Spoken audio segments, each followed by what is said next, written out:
संधी दिली आणि आपल्या मनोगताला सुरुवात करते. एक काळ असा होता की ज्यात आमचा आणि अभ्यासाचा संबंध खूप दूरपर्यंत नाहीसा झाला होता.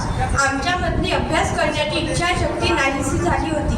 परंतु त्या काळामध्ये आकाशातून परी यावी त्याप्रमाणे आमच्या गावामध्ये JSW अस्पायर प्रोजेक्ट यांच्याद्वारे एक ताई आणि दादा आले. त्यांनी आम्हाला बेसिक गणित, बेसिक मराठी व जीवन कौशल्य शिकवले. आधी आम्ही त्यांना खूप त्रास दिला, परंतु त्यांनी आम्हाला खूप प्रेम दिले. मग आमची मैत्री त्यांच्याशी झाली. आणखी जीवन कौशल्य या सत्रातून आमच्या शाळेमध्ये बालपंचायत स्थापन करण्यात आली आहे. बालपंचायतमध्ये 16 सदस्य व 7 विभाग असतात. क्रीडा, स्वच्छता, सांस्कृतिक, पोषण आहार इत्यादी. आम्ही बालपंचायतची दर महिन्याला मीटिंग घेत असतो. बालपंचायतमधला प्रमुख टास्क म्हणजे जो की पूर्ण झाला आहे तो म्हणजे चिल्लर बँक.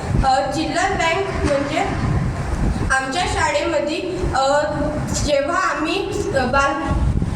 हिनाताईंनी आम्हाला फायनान्स लिटरसी हा घटक शिकवला.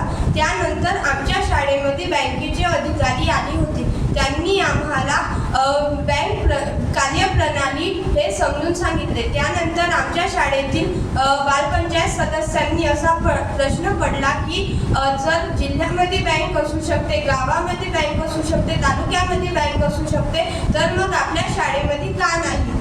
तर मग हा ठराव आम्ही हिनाताईंसमोर मांडला. हिनाताईंनी होकार दिला. त्यानंतर हा ठराव आम्ही आमच्या शाळेतील मुख्याध्यापक सर व इतर शिक्षकांकडे मांडला.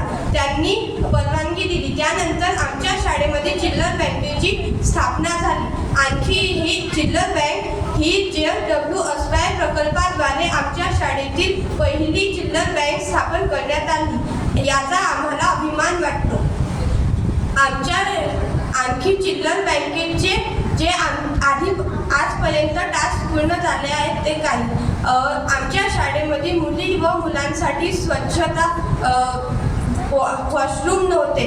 तेव्हा आमची एक ओरिएंटेशन झाली होती ग्रामपंचायतमध्ये. तेव्हा बालपंचायत ओरिएंटेशनमध्ये आम्ही ही समस्या सरपंच सरांकडे व इतर शाळा व्यवस्थापन समितीकडे मांडली. त्यांनी ही समस्या सोडवून आता आमच्या शाळेमध्ये मुली व मुलांसाठी स्वतंत्र टॉयलेट व वॉशरूम आहेत.